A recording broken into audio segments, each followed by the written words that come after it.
শুধু কি ফুল গাছগুলোই করলে হবে? এর সাথে তো শীতেরও কিছু সবজির প্রয়োজন আছে। আমার মতন করে যদি চাষ করেন তাহলে আপনারাও পারবেন এরকম ফলন ফলাতে।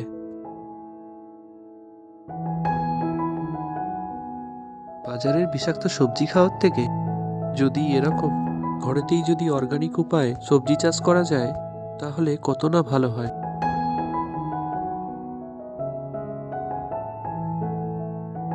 আমার আগের বছরেরই যদি রেজাল্ট দেখেন তাহলে বুঝতে পারবেন যে অর্গানিক উপায়ে এই টবেতেও কিন্তু বাজারের থেকে অনেক ভালো মানের সবজি তৈরি করা সম্ভব।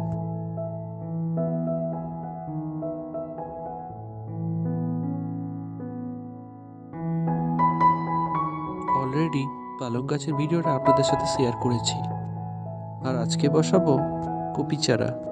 তার মধ্যে ব্রোকলিও আছে, বাঁধাকপিও আছে, আর ওলকপিও আছে, সাথে ফুলকপি। চলুন তাহলে ভিডিওটা শুরু করা যাক। বাজার থেকে কিছু বাঁধাকপি, ব্রোকলি, ওলকপি আর কিছু ফুলকপির চারা আমি কিনে নিয়ে এসেছিলাম। ওলকপি আর ফুলকপি 2 টাকা করে নিয়েছে, আর বাঁধাকপি আর ব্রোকলি 4 টাকা করে চারা নিয়েছে। বাঁধাকপি যেহেতু বড় হয় তাই এই বড় টবগুলোতে আমি বাঁধাকপির গাছগুলোই বসাবো। টবগুলো বড় হওয়ার কারণে আমি তলার দিকে কিন্তু একটা নর্মাল গার্ডেন সয়েলের লেয়ার দিয়ে নিয়েছি। তারপরে দিচ্ছি আমার চেলে নেওয়ার পরে পাতা পচা সারের যে অবশিষ্ট অংশটা বেঁচে গিয়েছিল তারই একটা লেয়ার দিয়ে দিচ্ছি। সব থেকে ওপরে দেব আমার আগে থেকে তৈরি করা সার মাটি, যার ভিডিওটা আমি অলরেডি শেয়ার করেছি। ডেসক্রিপশন আর আই বাটনে আমি কিন্তু তার লিঙ্কও দিয়ে দেব, চাইলে গিয়ে দেখে আসতে পারেন। আর এই মাটির সাথে মিশিয়ে নিচ্ছি 50% পাতা পচা সার। এবার উপরের মাটি হালকা খুঁড়ে আমি গাছগুলোকে এক এক করে বসিয়ে দেব। আপনারা হয়তো একটা জিনিস নিশ্চয়ই খেয়াল করেছেন, আমি কিন্তু টবগুলোকে পুরো মাটি দিয়ে ভর্তি করিনি। আমি এরকম এক্ষুনি করব না। এই গাছগুলোকে আপাতত এখানে বসিয়ে গাছটা যখন ধরিয়ে নেব, এরপর যখন গাছগুলো ধীরে ধীরে বড় হবে তখন কিন্তু গোড়াতে অল্প অল্প করে মাটি দিতে থাকবো। এতে গাছটা খুব সুন্দরভাবে কিন্তু টবের সাথে সেট হয়ে যাবে। এই 18 ইঞ্চির মাটির টবগুলোতে আমি কিন্তু ব্রোকলির চারা বসিয়েছি, আর এক একটা টবেতে 2টো করে চারা লাগিয়েছি। এই চারাগুলোকে লাগানোর সব থেকে বেস্ট সময় হলো বিকালবেলা, সূর্য ডুবে যাওয়ার পর। সবকটা বাঁধাকপি আর ব্রোকলি চারা কিন্তু আমার বসানো হয়ে গেছে। এখানে যেটা দেখতে পাচ্ছেন যে টবেতে 3টে ব্রোকলির চারা লাগিয়েছি, ওটা কিন্তু পরে একটা সরিয়ে নেওয়া হয়েছে। একই রকম ভাবে আমি এই সোলার ট্রেগুলোতে ওলকপির চারা বসিয়ে দিচ্ছি। এক এক করে ফুলকপি গাছগুলোকেও বসিয়ে নিয়েছি, তবে সেই ভিডিওটা আর শেয়ার করলাম না।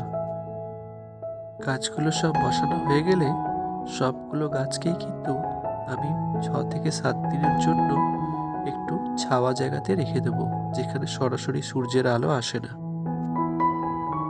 শেষে গাছগুলোতে ফাঙ্গিসাইড মেশানো জল কিন্তু গাছের গোড়ায় দিয়ে দিতে হবে ও গাছগুলোকেও স্নান করে দিতে হবে।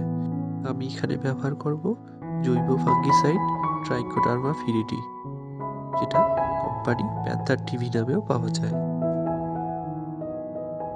আজ 15 দিন পর গাছের রেজাল্টটা আপনারা নিজে চোখেই দেখতে পাচ্ছেন, কিরকম তরতাজা হয়ে উঠেছে গাছগুলো।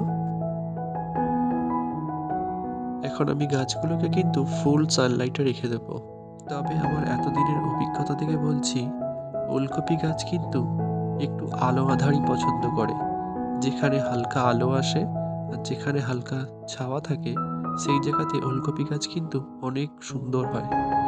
বেশি ছাওয়াও হবে না, আবার বেশি রোদও কিন্তু পছন্দ করে না। কয়েকটা ওলকপি গাছ মারা গিয়েছিল, সেখানেই এই মূলো চারাটা বসিয়েছি, আর এখানে একটা বিনসের দানা আমি দিয়ে দেব। গাছগুলোর পরবর্তী আপডেট আর পরবর্তী পরিচর্যা নিয়ে খুব শীঘ্রই কিন্তু চ্যানেলে ভিডিও আসবে, তাই একদম মিস করবেন না। আপনারা চ্যানেলটাকে অবশ্যই সাবস্ক্রাইব করে রাখুন, যাতে সেই ভিডিওগুলো খুব সহজেই আপনারা দেখতে পারেন। তো আজকের ভিডিওটা কেমন লাগলো অবশ্যই কমেন্ট করে জানাবেন। এরকম ভিডিও চ্যানেলেতে অনেক আছে, আপনারা চাইলেই গিয়ে চ্যানেল থেকে দেখে আসতে পারেন আপনাদের প্রয়োজন মতন ভিডিও। তো আজকে এখানেই শেষ করছি, দেখা হচ্ছে আবার পরের ভিডিওতে। টাটা।